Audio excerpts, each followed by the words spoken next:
Indudablemente, la inmediatez y la sobreabundancia de información, más la aparición de redes de información en manos de ciudadanos, estructura una situación nueva y compleja para los periodistas.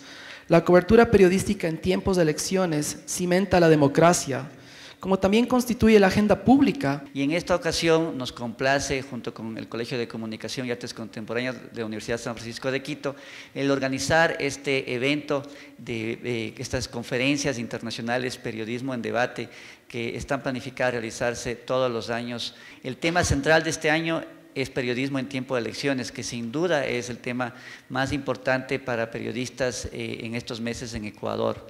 Esperamos que en estos 2 días podamos sacar una serie de conclusiones como periodistas, como estudiantes de periodismo, que nos sirvan justamente en el objetivo que tenemos como foro de periodistas, que es promover un mejor periodismo en el país.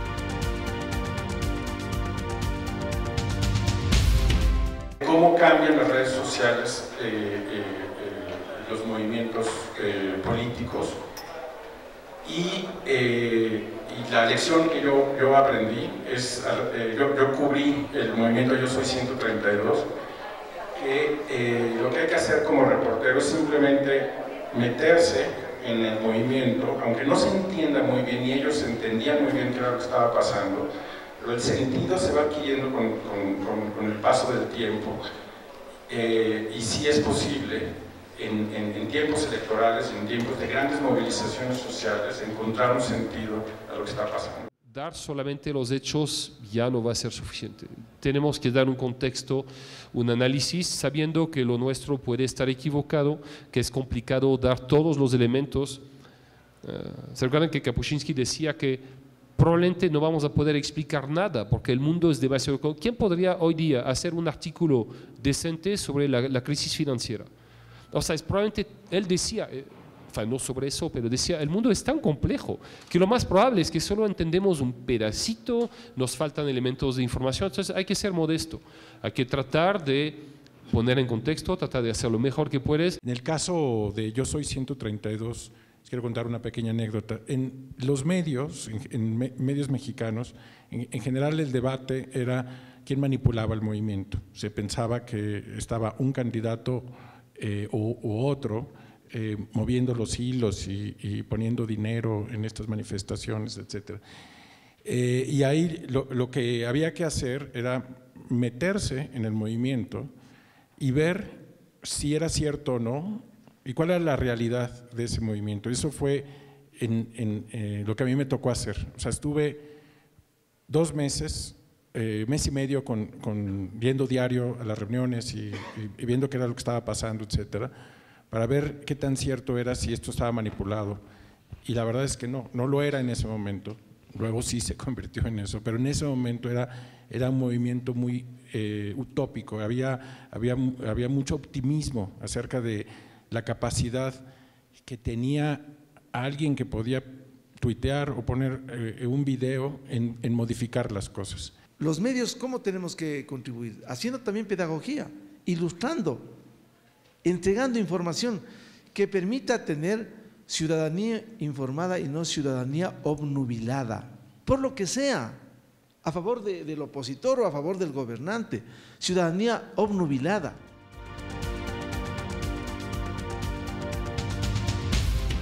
Nosotros enfrentamos la realidad, tenemos que dudar de lo que se nos presenta ante nuestros ojos. La duda, por eso fue tan sustancial en el método de Descartes, ¿cierto? porque era dudo y luego existo. Yo también digo a los periodistas, duden y luego escriban. Duden y luego consoliden su información. Pero duden, duden, duden. Duden de ustedes. Ustedes son falibles. Todo el tiempo somos falibles. Los hechos y los documentos no fallan. Los seres humanos sí fallamos y todo el tiempo. Por eso necesitamos tener método, rigor, ser sólidos en lo que estamos buscando.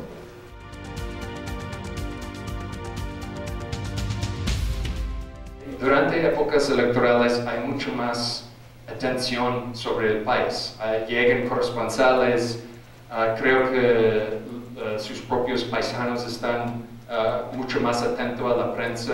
Entonces es un momento clave, y cuando los periodistas tienen que tener mucho más cuidado y mucho más empeño para realmente producir notas de gran calidad. Cuando hay una prensa responsable y agresiva, una prensa investigativa. Eso es una de las maneras para ayudar a controlar las acciones de los presidentes que vuelven demasiado poderosos. Tener una prensa también muy fuerte.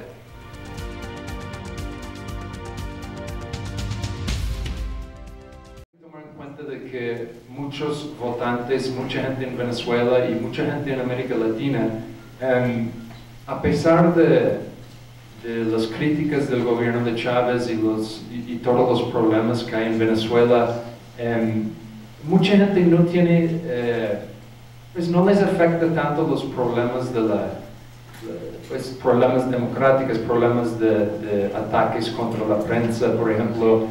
Es un gran problema en Venezuela que vamos a discutir ahora, pero eso no afecta mucho a la gente común y corriente. Si ellos tienen como una clínica en su barrio que fue puesto ahí por el gobierno de Chávez, eso pues impacta su impresión del gobierno mucho más que Chávez está insultando a la oposición, usando televisoras.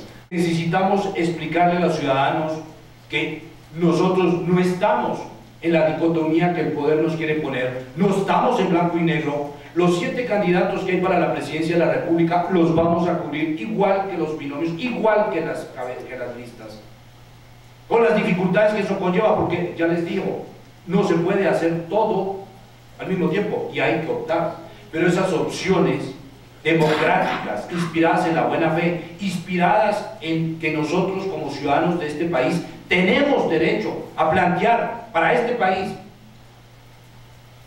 que la democracia tiene que seguir viva, que la democracia es oposición de tesis, que la democracia es puesta en escena de esos candidatos con sus propuestas. ¿La clave cuál es? Impedir, desde mi punto de vista, desde mi opinión personal, que los candidatos nos fijen la agenda de campaña, que ellos nos impongan solamente lo que quieren decir, y nosotros acudir al único instrumento valedero que tenemos, me parece a mí, las encuestas, para saber cuál es la agenda que la gente quiere escuchar desde el poder. ¿Cómo lo vemos? Lo vemos en encuestas. A lo largo del tiempo que reflejan cuáles son, por ejemplo, los principales problemas del Ecuador. Él mismo lo dice, la seguridad, el desempleo, la inquietud económica. Ya el tema de la tolerancia o intolerancia desde el poder está saliendo como un punto importante en las encuestas. Pues pienso que desde esa óptica los medios podemos contribuir a elaborar las agendas.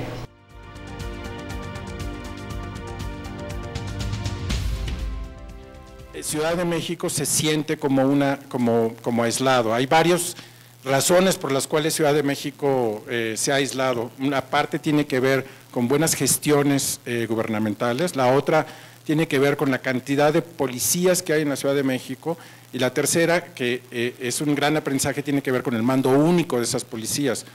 Lo que sí existe es una intervención de organismos internacionales y también locales para reflexionar acerca de qué hacer. Entonces, hay organismos como el Comité de Protección de Periodistas, el CPJ, que es un organismo en Estados Unidos, que hace informes anuales y cuya labor es tratar de incidir en las autoridades sobre el asunto. Pero a veces los propios periodistas se juntan y comienzan a reflexionar acerca de qué medidas de seguridad, dónde pueden encontrar información para protegerse a sí mismos. Y es el caso de un grupo que se llama, de un grupo muy interesante que también les recomiendo ver su página, que se llama Periodistas de a Pie.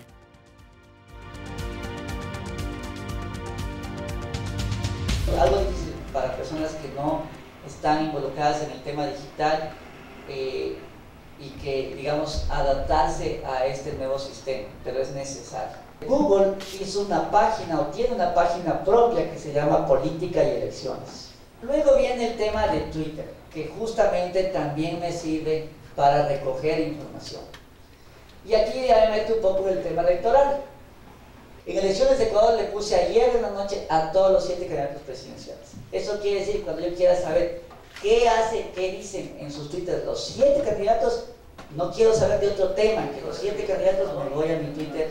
En Estados Unidos lo que dio mucha fuerza esta vez al triunfo de Obama fue, y al final a la elección, fueron las aplicaciones para dispositivos móviles.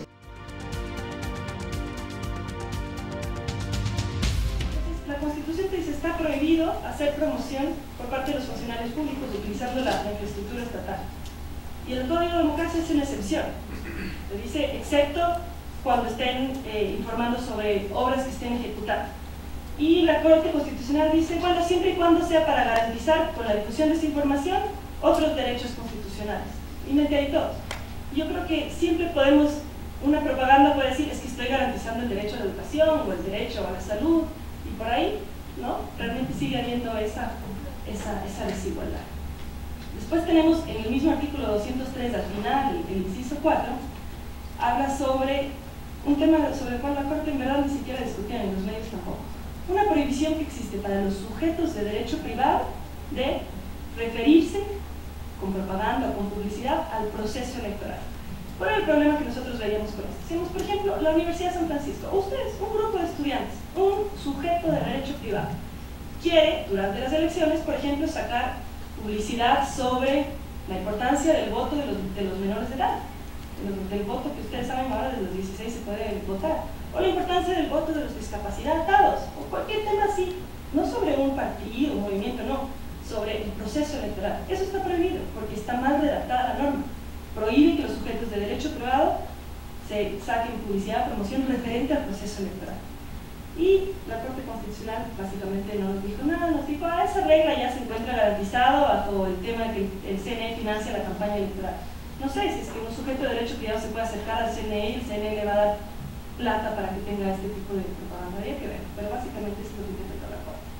Después sigue el 204, este fue el artículo que más se discutió, ese que decía que los medios de comunicación social se abstendrán de hacer promoción directa o indirecta a través de reportajes especiales o cualquier forma de mensaje que tienda a incidir en favor o en contra de candidato, postulado, opciones, preferencias electorales o tesis. En lo que respecta a las limitaciones, lógicamente la más importante es la que hacía referencia Daniela del artículo 203, que terminó siendo redactada así, ¿no? Después de todo el proceso judicial y constitucional que uno encuentra, dice, los medios de comunicación social se abstendrán de hacer promoción directa o indirecta que tiende a incidir a favor o en contra de determinados candidatos, postulados, preferencias electorales o tesis políticas. Sí, del lado de la gente que hizo toda la lucha era un triunfo, pero de todas formas yo creo que el artículo es tan subjetivo que deja abierta la puerta a todo lo que no ha podido hacer la llamada ley Mordaza o la ley de comunicación. Este pequeño artículo, aunque sea solamente en los 45 días que dura la campaña electoral, porque es solo para esto, yo creo que deja la peor huella que puede dejar, que es someternos a la autocensura, al miedo. Pero sí tenemos que recordar, con lo que yo empezaba, ¿no? La libertad de expresión realmente es una condición para la democracia, y los medios de comunicación y los periodistas juegan un rol realmente muy valioso al momento de garantizar esa libertad de expresión. Tienen que actuar con responsabilidad profesional, pero al mismo tiempo no deben renunciar a su derecho a informar, ni a su derecho a opinar, ni a su derecho a orientar y a pensar libremente. Realmente es importante que actúen sin miedo para que nosotros, los ciudadanos, podamos informarnos de todas esas tendencias electorales y podamos votar de manera responsable.